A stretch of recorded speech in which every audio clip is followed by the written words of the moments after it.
Hello, everybody. Saigan Cat here with a Quester's Rest. I don't know if people sent me stuff or if I ordered stuff that I can't remember. We're going to find out. And then if I remember to, I might have a small rant. I just grabbed these today. I was not expecting 2 packages. Let's find out what they are. Let's find out what they are. They feel like games. So before I open this one up, this one is definitely... I want to say it's a PlayStation 2 game. Might be GameCube, might be Xbox. I don't believe... Might be 360, actually, because 360 had the same dimensions. I don't believe it's PS3 or one of the newer Blu-ray formats. Let's find out! God damn it. Somebody sent me Nier Automata. So now I am bound by some kind of game donation law to play it. Who sent me this? Who am I yelling at? One of these is definitely what you think it is. Mary.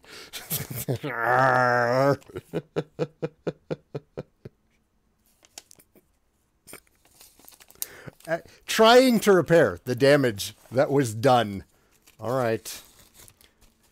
All right. I'll do it.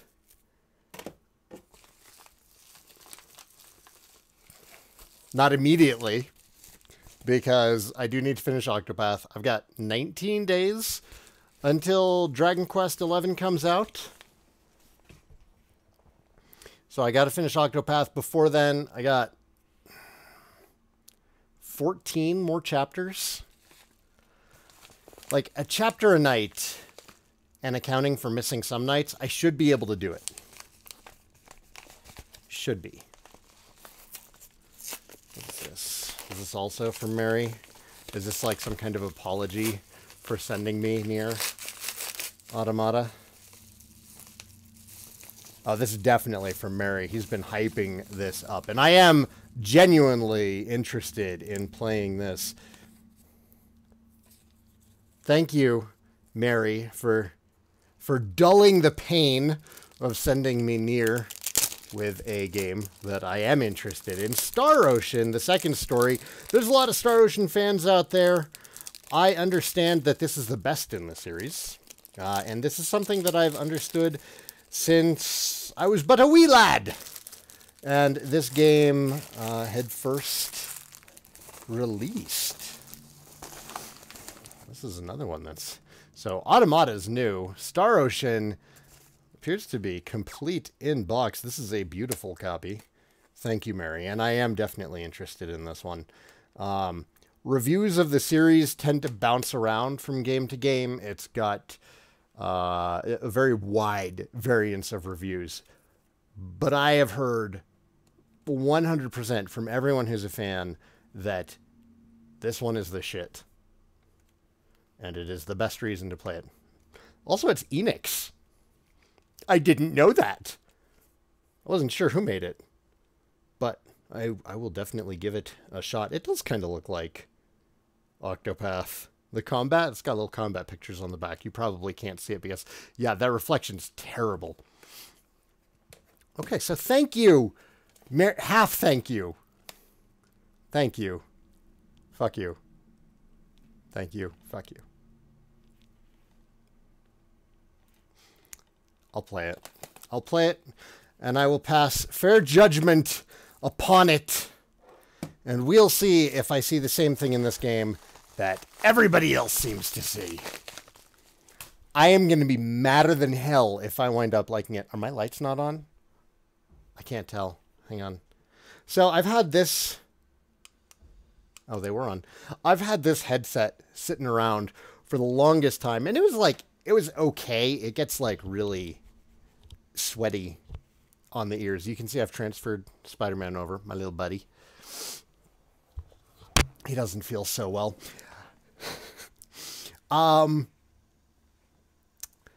I started using these. They're actually okay. It took a lot of tinkering to get half decent sound out of them, but I've been using these for most of the Octopath Traveler Let's Play.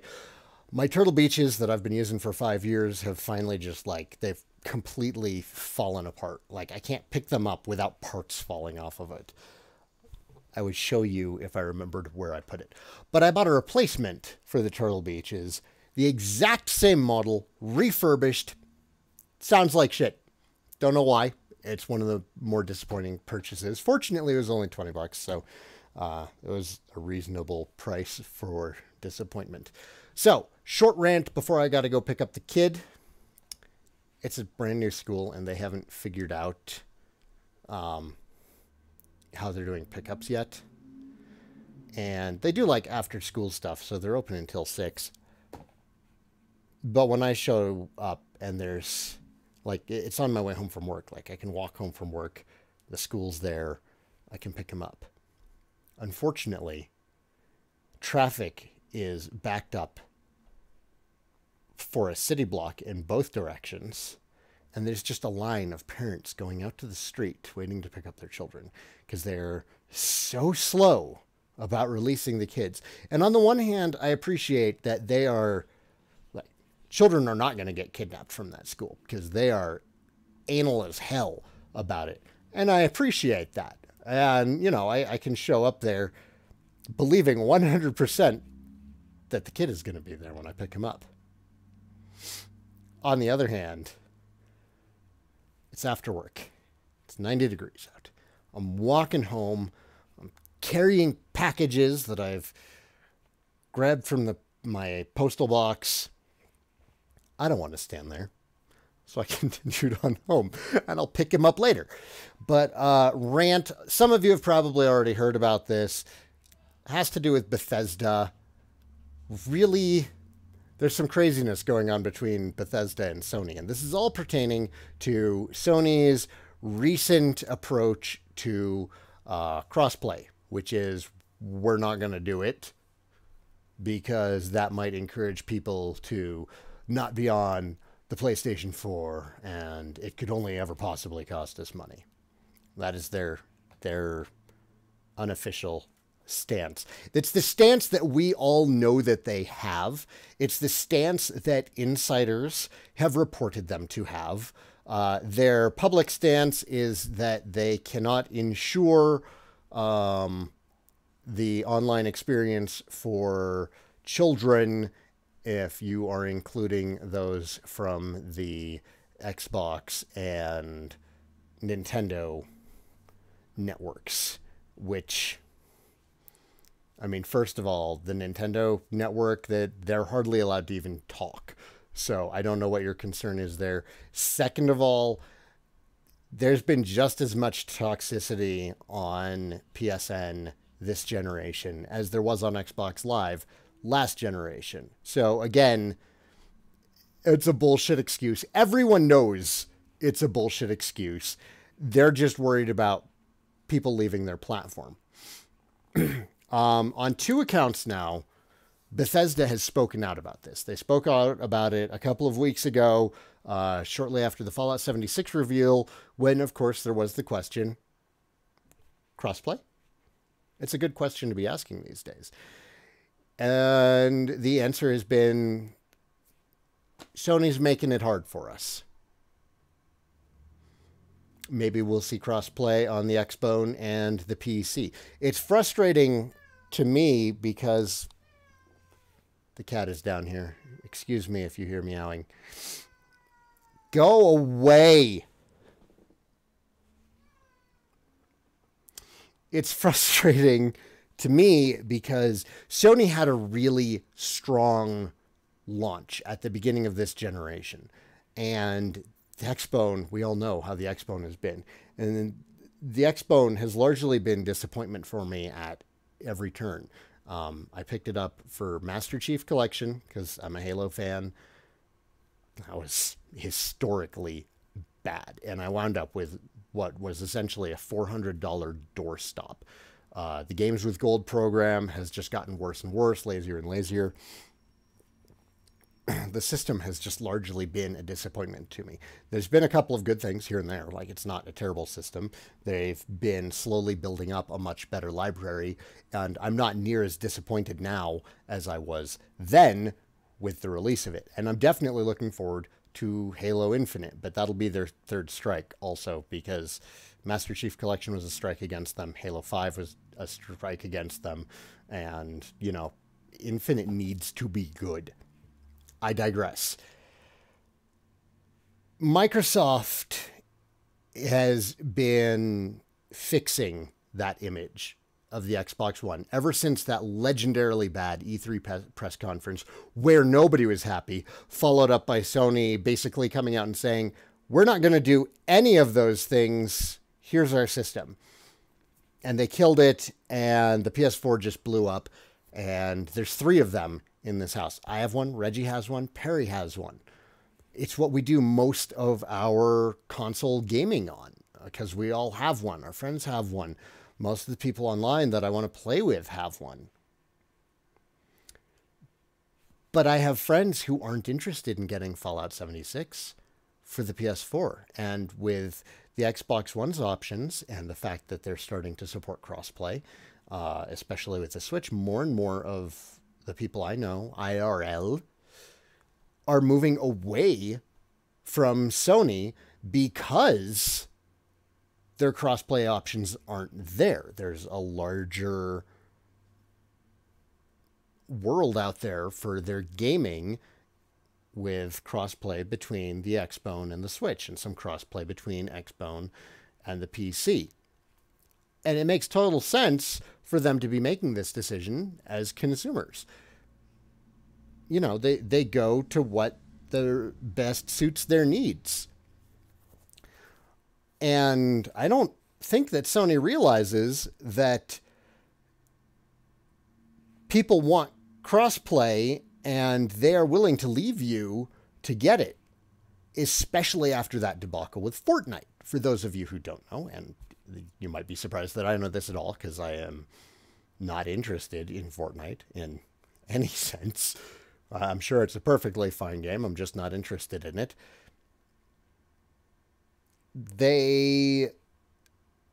Epic tried to do this big Fortnite, you know, account linking thing where even if it wasn't going to be cross-console with PS4, it would be cross-progress.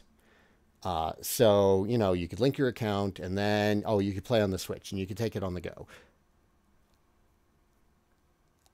And anybody who tried to do that got their accounts permalocked to the PS4. They can't take their progress with them to somewhere else. So a lot of people have just stopped playing it on the PS4 and are now playing on other things that they can, you know, keep all their progress on.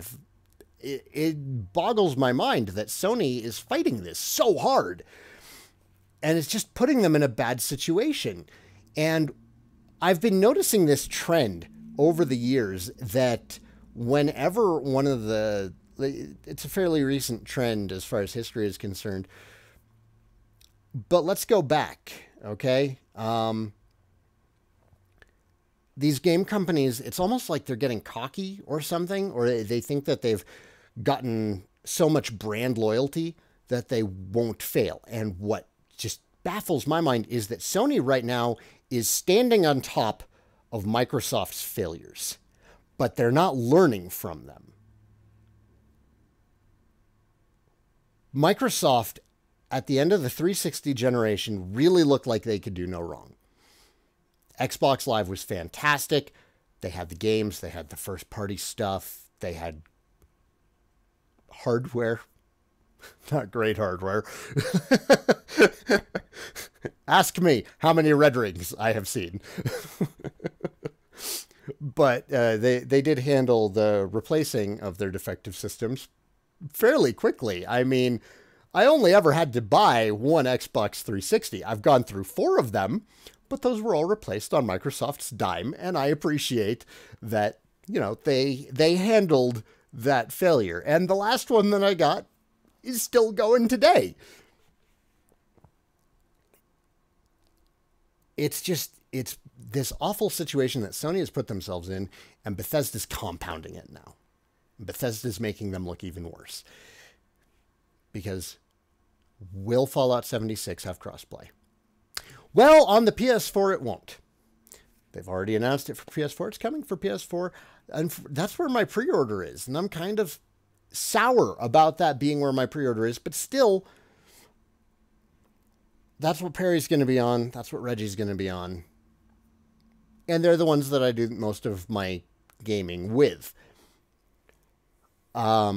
More recently, like within this past week, Bethesda's kind of put their foot down on Elder Scrolls Legends, which is the Elder Scrolls card game. It's very similar in presentation to Hearthstone. I feel that it's really just another take on the Hearthstone formula. I don't have too much positive to say on Elder Scrolls Legends, but at the same time, I only spent a couple of hours trying it out. I definitely spent more time playing Hearthstone, and I'm just not a fan of either of the games. I'm much more looking forward to MTG Arena. It's really, really hard to get card games right, and they have a long way to go. Where was I? Oh, yeah. So Bethesda's big thing with Elder Scrolls Legends is that it's one community. One community. And Sony has said, no, it will be the PlayStation community and everything else. And Bethesda said, then maybe we just won't release it. And that's the last I heard, was Bethesda threatening to not release Elder Scrolls Legend on PS4. Far and away, the responses I've seen to this have been people chuckling at the idea, but these are very short-sighted chuckles. Yeah, there's not a very large amount of people who care about Elder Scrolls Legends on PS4. Actually, I'm pretty sure it's already on the PS4. I don't know. Let's find out. Let's find out. Elder Scrolls Legends, PS4. No. No. Girls Legends, PS4 is what it gave me. Elder Scrolls Legends, PS4.